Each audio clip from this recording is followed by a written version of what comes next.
IPL শুরু হওয়ার আগে একটি গুরুত্বপূর্ণ নিয়ম পরিবর্তন হচ্ছে, যা বিশেষভাবে বোলার এবং অধিনায়কদের জন্য স্বস্তি নিয়ে আসবে বলে মনে করা হচ্ছে। এখন সন্ধ্যার ম্যাচগুলিতে দ্বিতীয় ইনিংসে ফিল্ডিং করা দলের অধিনায়ক একবার বল পরিবর্তনের দাবি করতে পারবেন। এই নিয়মের উদ্দেশ্য হল শিশিরের প্রভাব কমানো, যা প্রায়শই দ্বিতীয় ইনিংসে বোলারদের জন্য সমস্যা তৈরি করে। এই নিয়মটি প্রথমবার চালু হচ্ছে আসন্ন মরশুমেই।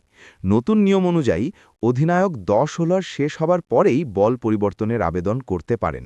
এই দাবি ওভার শেষ হবার পরেই করা যেতে পারে, ওভার চলাকালীন নয়। গুরুত্বপূর্ণ বিষয় হল এই সুবিধাটি শুধুমাত্র সন্ধ্যার ম্যাচগুলিতে কার্যকর হবে, দিনের ম্যাচগুলিতে নয়। যদিও অধিনায়ককে একবার বল পরিবর্তনের অধিকার দেওয়া হয়েছে, তবে চূড়ান্ত সিদ্ধান্ত আম্পায়ারের হাতেই থাকবে। সাধারণত ১০ ওভারের পরে প্রথম দাবিটি গ্রহণ করা হয়, কিন্তু পরে যদি আবার পরিবর্তনের দাবি করা হয়, তবে তা সম্পূর্ণভাবে আম্পায়ারের সিদ্ধান্তের উপর নির্ভর করবে।